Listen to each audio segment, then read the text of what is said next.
पापाबाजी करेगा क्या करेगा, ये से I will see that we will the game, you will not believe whatever was decided, same thing happened next day, अभी was Jadeja was अच्छी जगह, तो ये पता है ये बड़ी जगह कि सब कुछ they reached the final. Final was against Sri Lanka. They have never ever won the match against Sri Lanka in Sri Lanka. Final तो नहीं जीते. रात को again same person phone. Because I don't know what happened yesterday. Please put it back. But you won the game. But tomorrow India is definitely not winning. It is Sri Lanka who is going to become champions. Aushumana again went to Sachin. Told him the same thing. And we again won the important game. Two consecutive matches he won. He is the only man, all alone. वो अकेला ही है। तो एक बहुत छोटा हिस्सा हमने अभी आपके सामने पेश किया है। जयवंत त्रिवेदी जी को पता नहीं था कि जो बात कह रहे हैं वो कैमरे में दरअसल रिकॉर्ड की जा रही है और उस समय 17 साल पहले का ये खुलासा है। पदम जी, एक छोटी सी टिप्पणी, इसमें जिन दो खिलाड़ियों के बारे में बात की जा रही है, कौन है वो? सचिन तेंदुलकर और सौरभ गांगुली थे। इन लोगों ने कहा कि हम जिताएंगे। और वो कौन लोग थे जो दरअसल जिनकी तबीयत खराब होनी थी और उसके बाद वो बीच में रन आउट होने वाले थे? वो सारे आपके सामने हैं, प्रतिबंधित हो चुके हैं सब के सब चेहरे, और आज बड़े वाल्मीकि बन के घूम रहे हैं, प्रवचन दे रहे हैं। आपने अभी चर्चा भी की और ये सामने भी आया और एक तो हिंदुस्तान की सबसे बड़ी पंचायत में पहुंच करके देश को बात कर रहे हैं। तो ये तमाम ऐसे नाम है जो सामने आ रहे हैं। जाहिर सी बात है, बहुत सारे नाम कहने की जरूरत नहीं होती क्योंकि उनके पास कोई सबूत नहीं है, लेकिन ये मामला लगातार चला आ रहा है। इस वक्त एक और बड़ी खबर आ रही है। रत्नाकर शेट्टी क्राइम ब्रांच से बाहर निकलने के बाद उन्होंने पत्रकारों से बातचीत की है। आइए आपको दिखाते हैं उनका दरअसल क्या कहना था। To help our inquiry, and at the same time we also promised the Mumbai police that BCCI will go all out and help them in their investigations, whether it is the requirement of any documents, any footages for the matches which they require. BCCI will extend full cooperation. What kind of investigation BCCI is carrying out? No, nothing more than this. This is all that I have come from. Gurunath के बारे में कुछ बातचीत हुई? नहीं, बिल्कुल नहीं, बिल्कुल। What kind of investigation BCCI is carrying out? I have told you. Sir, what kind of investigation? I have come for a purpose. I have told you why I have come. I had taken an appointment to give that letter. I have handed over the letter to him. And whatever they need, whatever help BCCI can give. Sir, have they asked for anything formally? No, nothing. Sir, what kind of investigation BCCI? अब सवाल यहाँ ये उठ खड़ा होता है कि अगर रत्नाकर शेट्टी जी को सिर्फ मदद का हाथ आगे बढ़ाना था तो उसकी चिट्ठी देने के लिए रात में 9 बजे मुंबई के जॉइंट पुलिस कमिश्नर के पास पहुंचने की क्या जरूरत थी, और वो भी जब इस जांच को आगे बढ़ा रहे हैं। जाहिर सी बात है, क्या इसके पहले बीसीसीआई समर्थन नहीं दे रहा था? सवाल यहाँ ये उठ खड़ा होता है, क्या यही मकसद था या इसके आगे भी चर्चाएं या बात हो रही थी? रवि जी, आपकी एक छोटी टिप्पणी इस पर। देखिए, ये तो दिखावे की बात है कि आपने कोऑपरेशन की चिट्ठी उन्हें बाय हैंड पहुंचाई है। अंदर क्या बात हुई है, किस बात पे चर्चा हुई है, इसके बारे में तो रत्नाकर शेट्टी बोलेंगे और ना ही जॉइंट पुलिस। उन्होंने जोड़ दिया कि बीसीसीआई की भी इंक्वायरी चल रही है, इसलिए आप अपनी अगर जांच कर रहे हैं तो वो करते रहे, लेकिन हम भी कर रहे हैं नहीं, और फुल सपोर्ट करेंगे। उन्होंने कहा कि हम पूरी तरह सपोर्ट करेंगे with documents and video evidence. ये बात तो उनको after the supreme court hearing देनी ही है। बीसीसीआई इसे नकार नहीं सकता है कि उन्हें पुलिस इंक्वायरी को जो भी सबूत उन्हें चाहिए वो उन्हें देना पड़ेगा। उसमें कोई, और ये फुटेज देने की बात कोई नई बात नहीं है। ये बात तो 4 दिन पहले बताने के लिए 9 बजे रात में जॉइंट पुलिस कमिश्नर के पास पहुंचने का क्या मकसद है? अब ये बात तो रत्नाकर शेट्टी बता सकते हैं कि उन्होंने किस मकसद से जी, क्योंकि ये चिट्ठी सिर्फ देना ये तो ईमेल या फैक्स से बहुत आसानी से किया जा सकता था और ये एक्नॉलेज भी किया जाता है, क्योंकि आज के जो कानून विधि है उसमें ये मान्य है, इट्स अ लीगल डॉक्यूमेंट। बिल्कुल। तो ये यहाँ पर शक की सुई एक बार फिर कि आखिरकार इस मुलाकात का मकसद क्या था। दिनेश कलगी जी इस वक्त हमारे साथ जुड़ चुके हैं। दिनेश जी, कुछ तकनीकी दिक्कत की वजह से आप हमसे कट गए थे, हम आपसे बात नहीं कर पा रहे थे, तो आइए उस चर्चा को फिर वापस लेकर आते हैं। आज अगर आप तय करें कि एक बॉलर से एक ओवर में आपको 14 रन डलवाने हैं और उतना ही होना चाहिए, तो फिर आप क्या करेंगे? उसको कितने पैसे देंगे?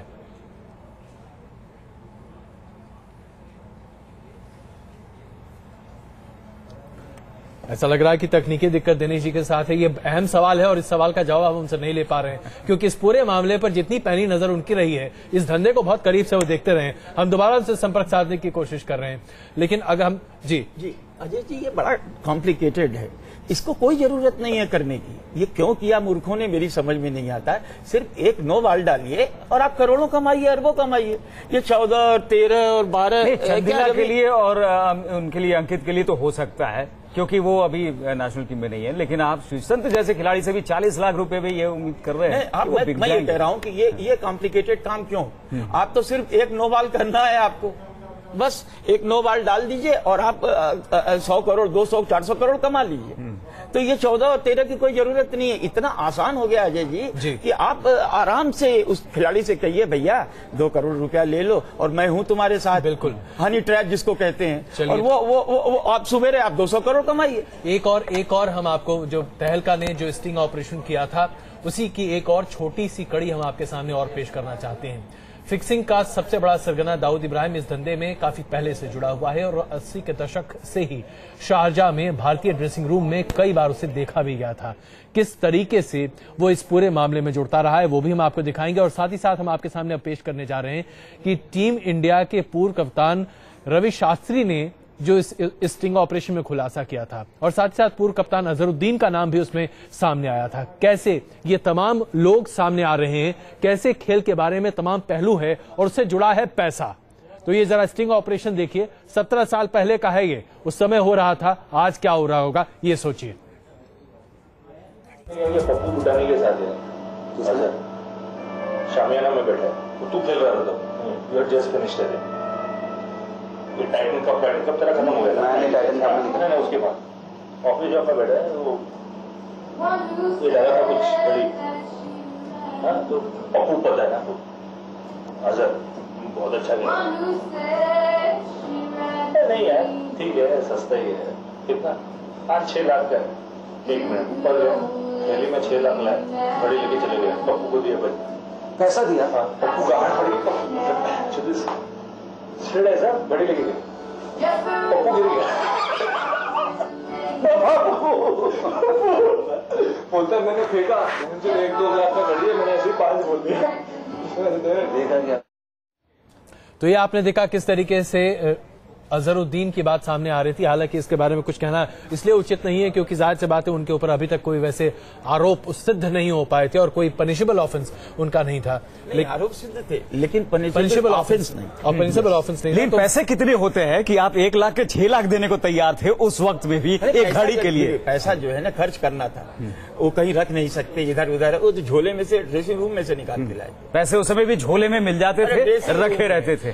सवाल रवि जी यहाँ पर खुला खेल फर्रुखाबादी था, ये देखिए ना। सवाल रवि जी यहाँ पर ये खड़ा होता है कि क्या जब 17 साल पहले अगर ये सब कुछ हो रहा था और उसके पहले से अगर ये सब कुछ हो रहा है तो फिर हम ये कौन सा क्रिकेट देख रहे हैं आज? ये सवाल बहुत ही अहम है कि आप अब तक कौन सा क्रिकेट देख रहे थे, और यही कारण है कि इंडिया के मैचेस जब भी खेले जाते हैं आईसीसी उस पर खास निगाह रखता है। एंटी करप्शन यूनिट सबसे ज्यादा सक्रिय उसी दौरान होती है जिस समय इंडिया मैच खेल रहा होता है, और ये बड़े दुख की बात है कि हमेशा से जो फिक्सिंग की सुई है वो इंडियन टीम के इर्द गिर्द ही घूमती रहती है। यहां के खिलाड़ियों पे खास नजर रखी जाती है कि ये कब क्या कर बैठेंगे इसका कोई भरोसा नहीं।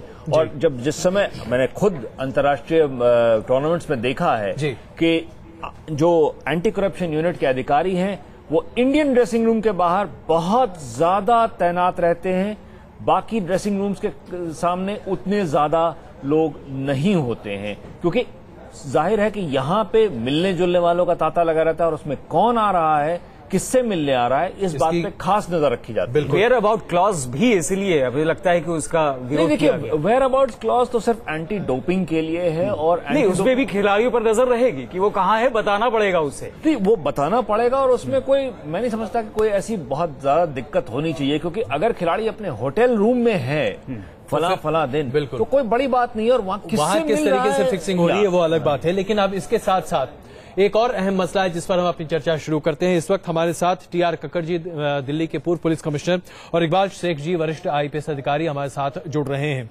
आप दोनों से हम बातचीत शुरू करेंगे, लेकिन उससे पहले एक रिपोर्ट हम पेश करना चाहते हैं। जिस तरीके से आईपीएल में स्पॉट फिक्सिंग और फिक्सिंग का पूरा मामला सामने आया, उसके बाद दिल्ली पुलिस ने मुंबई में लोगों को गिरफ्तार किया। मुंबई पुलिस ने उसके बाद विदु दारा सिंह समेत तमाम अन्य लोगों को गिरफ्तार करना शुरू कर दिया। और इन गिरफ्तारियों की जो लगातार एक भीड़ सी आती जा रही है, इसमें दोनों पुलिस महकमों के बीच में एक आपसी द्वंद्व सी स्थिति पैदा हो गई है। और अब लोगों को चिंता इस बात की है कि अगर इस द्वंद्व की स्थिति में काम आगे चला तो क्या जांच प्रभावित नहीं होगा। ये रिपोर्ट देखिए और उसके बाद चर्चा को थोड़ी और आगे बढ़ाते हैं।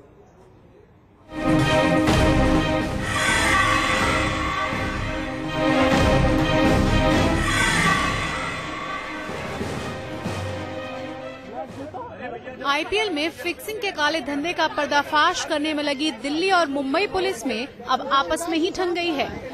जांच में एक दूसरे से आगे निकलने की होड़ में दोनों पुलिस एक दूसरे से जानकारियां भी साझा करने से बच रही हैं। दोनों ही पुलिस फोर्स जांच में आगे रहने की कोशिश में एक दूसरे का बिल्कुल भी सहयोग नहीं कर रही है। 15 मई को मुंबई से श्रीसंत समेत 3 खिलाड़ियों की गिरफ्तारी करने वाली दिल्ली पुलिस ने जब मुंबई पुलिस से श्रीसंत का लैपटॉप और आईपैड जांच के लिए मांगा तो मुंबई पुलिस ने तकासा जवाब देते हुए दिल्ली पुलिस की मांग को खारिज कर दिया। मुंबई पुलिस का कहना है कि वो इस मामले की जांच कर रही है, इसीलिए वो इससे जुड़ी कोई भी जानकारी दिल्ली पुलिस को नहीं दे सकती। मुंबई पुलिस ने ये भी कहा है कि अगर दिल्ली पुलिस को जांच से जुड़ा कोई सबूत चाहिए तो वो कोर्ट के जरिए मुंबई पुलिस के पास पहुंचे। और कोई भी बेटिंग जैसा ऑर्गेनाइज्ड गैंग पुलिस की सहमति के बिना हो ही नहीं सकता। दिल्ली पुलिस ने जब उस क्षेत्र में उन्होंने अपना पदार्पण किया जो कि मुंबई पुलिस के जुरिसडिक्शन में था, तो उस समय मुंबई पुलिस कैसे आंख बंद करके बैठी है, पूरा का पूरा पर्दाफाश हो गया इस बात का। 15 मई को श्रीसंत की गिरफ्तारी के बाद मुंबई पुलिस ने मुंबई स्थित उस होटल पे छापा मारा था जहां श्रीसंत रुके हुए थे और वहां से उसने लैपटॉप और आईपैड बरामद किए थे। मुंबई पुलिस का दावा था कि लैपटॉप में मैच फिक्सिंग से जुड़ी कई अहम जानकारियां थी। हालांकि मुंबई पुलिस ने बाद में दिल्ली पुलिस पर सवाल उठाते हुए कहा था कि श्रीसंत को गिरफ्तार करने के बाद दिल्ली पुलिस ने होटल में उसके कमरे की तलाशी क्यों नहीं ली थी। लेकिन सवालों के घेरे में खुद मुंबई पुलिस भी है। सबसे महत्वपूर्ण बात यह है कि इतना बड़ा क्रिमिनल नेक्सस बिना पुलिस के सहकार्य के नहीं चल सकता। उधर दिल्ली पुलिस भी ये दिखाने की कोशिश कर रही है कि फिक्सिंग कांड की जांच में उसे मुंबई पुलिस के सहयोग की जरूरत नहीं है। देश की दोनों ही बड़ी पुलिस फोर्सों ने 16 मई के बाद से ही कई बड़े सट्टेबाजों की गिरफ्तारी की है, लेकिन दोनों ही शहरों की पुलिस ने सट्टेबाजों से मिली जानकारी को एक दूसरे से साझा नहीं किया है। न ही दोनों पुलिस फोर्स एक दूसरे की गिरफ्त में मौजूद सट्टेबाजों से पूछताछ के लिए ज्यादा उत्सुक दिखाई दे रही हैं। साफ है, सट्टेबाजी के संगठित अपराध पर नकेल कसने की मुहिम में दोनों ही पुलिस फोर्स एकला चलो की नीति अपना रही हैं। दोनों ही पुलिस फोर्स में अहम की लड़ाई चल रही है और इसमें जीत सट्टेबाजों की होती दिखाई दे रही है। Team news nation. तो आप देख रहे हैं किस तरीके से दोनों पुलिस फोर्स में जबरदस्त होड़ लगी हुई है और उसका खामियाजा दरअसल क्रिकेट उठाता हुआ दिखाई दे रहा है। इससे पहले कि हम इस चर्चा को और आगे बढ़ाएं, अतुल वासन जी हमारे विशेषज्ञ भी इस वक्त हमारे साथ जुड़ चुके हैं। अतुल, एक क्रिकेटर के तौर पर मैं आपसे ये जानना चाहूंगा, जिस तरीके से मुंबई पुलिस और दिल्ली पुलिस के बीच में ये होड़ सी लगती हुई दिखाई दे रही है, आपको लगता है कि इससे जांच एक तरह से खत्म हो जाएगी और इसका सबसे बड़ा खामियाजा क्रिकेट को उठाना पड़ेगा? मैं तो कहता हूं अगर ऐसा हुआ तो इससे कोई संगीत बात हो नहीं सकती, क्योंकि दोनों ही एजेंसीज हैं और हमारे भारत की हैं, और एक अगर किसी एक एजेंसी ने अपनी इनिशिएटिव से एक कुछ पर्दा सामने साफ किया है तो दूसरों को सपोर्ट करना चाहिए। यहाँ पे वन अपमैनशिप में अगर ये बात निकल गई तो इससे तो संगीन बात हो नहीं सकती। पर मैं ये भी कहता हूं कि यहाँ पे जुरिस्डिक्शन का और ये सारा मसला रहता ही है, तो आई एम श्योर कि there is a way forward. जैसे कोर्ट से कहा है, अगर कोई कोऑपरेट नहीं कर रहा तो I am sure there is a way. But ये बात तो जरूर है कि ये जो इनिशिएट हुआ है, ये जो सारा मसला ये यहाँ से दिल्ली ग्राम उन्होंने काफी मेहनत की है। बाद में किसी को कुछ अगर लीड मिली है उसको आगे फॉरवर्ड लेके जा रहे हैं, और अगर सारा ये डेटा कोलेक्ट हो जाए तो मुझे लगता है कि जल्दी हम एक निष्कर्ष पे पहुंच जाएंगे, क्योंकि हम 3-4 दिन से अटकलें लगाई जा रहे हैं, जिसका नाम कोई भी व्यक्ति लेता है जो कि इतना कोई उसकी लोकस स्टैंड है नहीं। अब विंदु की बातों है, जो विंदु अब ये तो प्रूव हो चुका क्योंकि वो अरेस्ट हुए कि उनमें कुछ ग्रे एरिया था। अगर वो जिनके नाम ले रहे हैं, क्या अंडर ड्यूरेस ले रहे हैं, क्या अपनी शेखी दिखाने के लिए कर रहे हैं, ये सारी बातें करनी होंगी। और किसी का नाम लिया है, अगर उसको 2 दिन तक पुलिस अरेस्ट नहीं करती क्योंकि वो अपने लीगल राइट्स इस्तेमाल कर रहा है कि वही उसको समन है, उसको वारंट नहीं है। मयप्पा के बारे में सुन रहा था मैं कि वो नहीं आए, उनके पास टाइम है, लॉ देता है आपको टाइम, उसके ऊपर भी अटकल है कि कैसे बच गए वो। तो ये सारी बातें इन्यूएंडोज है, इससे ऊपर जल्दी आना